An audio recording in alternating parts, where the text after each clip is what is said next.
കോഴിക്കോട് ഒരു ദിവസം വന്നാൽ കാണാൻ പറ്റുന്ന സ്ഥലങ്ങൾ ഏതൊക്കെയാണ്? തൃശ്ശൂരിൽ നിന്ന് കോഴിക്കോടേക്ക് പഠിക്കാൻ വന്ന ശേഷം നാട്ടിൽ നിന്ന് ആര് വന്നാലും ആദ്യം ചോദിക്കുന്ന ചോദ്യം ഇതാണ്. കാര്യം കോഴിക്കോട് കാണാനും രുചിക്കാനും വെറൈറ്റി ആയ കുറെ സാധനങ്ങളൊക്കെ ഉണ്ടെങ്കിലും കോഴിക്കോട് വരുന്നവർ മിസ്സാക്കാതെ കാണേണ്ട ഒരു സ്ഥലമുണ്ട്. കോഴിക്കോട്ടുകാർക്ക് മനസ്സിലായിട്ടുണ്ടാവും.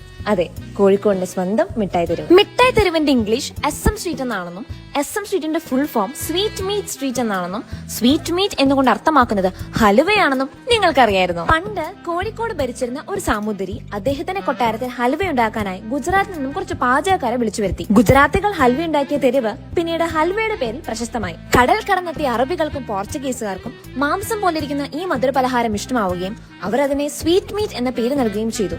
സ്വീറ്റ് മീറ്റിനെ മലയാളീകരിച്ചുകൊണ്ടാണ് മിഠായി തെരുവ് എന്ന പേര് വന്നത്. രുചിയേറും കോഴിക്കോടൻ ഹൽവ മാത്രമല്ല, നല്ല സ്റ്റൈലൻ വസ്ത്രങ്ങളും ചെരുപ്പുകളൊക്കെ നല്ല വില കുറവിൽ SM സ്ട്രീറ്റിൽ നിന്ന് ഷോപ്പ് ചെയ്യാൻ പറ്റും.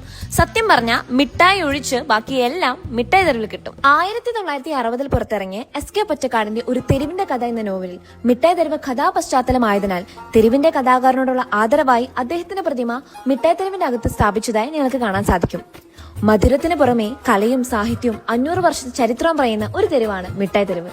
നടന്നു മടുക്കുമ്പോൾ തെരുവിന്റെ ഏറ്റവും അറ്റത്തുള്ള ഷാർജ ഷേക്ക് ഇൻട്രൊഡ്യൂസ് ചെയ്ത കലന്തൻ സ്കൂൾ ബാറിൽ നിന്ന് ഷേക്ക് കുടിക്കാനും മറക്കണ്ട. മിഠായി തെരുവിന്റെ അകത്ത് തന്നെ കോഴിക്കോടിന്റെ ഒത്തന്റിക് ഫ്ലേവേഴ്സ് ഉള്ള കോഴിക്കോടൻ ബിരിയാണി നിങ്ങൾക്ക് ട്രൈ ചെയ്യാൻ പറ്റും. അപ്പൊ കോഴിക്കോടിന്റെ ഫ്ലേവേഴ്സും കൂടി ആസ്വദിക്കണം എന്നാണെങ്കിൽ മിഠായി തെരുവ് ഇസ് എ ഗുഡ് സ്റ്റാർട്ട്. മിഠായി തെരുവിലേക്ക് ഞായറാഴ്ചകളിലാണ് വരുന്നതെങ്കിൽ സൺഡേ ബസാറിന്റെ ഓഫറുകളും നിങ്ങൾക്ക് ആസ്വദിക്കാൻ പറ്റും. അപ്പൊ ഷോപ്പിംഗിൽ ക്രേസ് ഉള്ള ഫ്രണ്ട്സിനെയും കൂട്ടി വേഗം കോഴിക്കോട് വണ്ടി കയറിക്കോളൂ. You will definitely love this place. ട്രെയിനിലാണ് കോഴിക്കോട് വരുന്നെങ്കിൽ റെയിൽവേ സ്റ്റേഷന് തൊട്ടടുത്താണ് മിഠായി തെരുവ്. മിഠായി തെരുവിന്റെ ഉള്ളിലൂടെ തന്നെ നടന്നാൽ നിങ്ങൾക്ക് കോഴിക്കോട് ബീച്ചിലേക്ക് എത്താൻ സാധിക്കും. കോഴിക്കോട് ബീച്ച് കാണാൻ തന്നെ ഒരു ദിവസം വേണ്ടിവരും. കോഴിക്കോട് ബീച്ചിന്റെ ഏറ്റവും വലിയ പ്രത്യേകത എന്താണെന്നറിയോ? ഫാമിലി ആയിട്ടും ഫ്രണ്ട്സ് ആയിട്ടും ഇവൻ ഒറ്റയ്ക്കായിട്ടും കോഴിക്കോടിന്റെ കടലിനെ ആസ്വദിക്കുന്ന ഒരുപാട് മനുഷ്യരെ ഏത് രാത്രി പോയാലും നിങ്ങൾക്ക് കാണാൻ സാധിക്കും. ആ കടലിലൂടെയൊക്കെ നടന്ന് കാറ്റൊക്കെ കൊണ്ട് നല്ല കല്ലുമക്കായും ഉപ്പിലിട്ടതും കാടമുട്ടയൊക്കെ കഴിച്ചു നടന്നാൽ തന്നെ കോഴിക്കോടിനെ നിങ്ങൾക്ക് ഇഷ്ടപ്പെടും. അപ്പൊ ഇനി എന്തിനാ സമയം കളയണേ?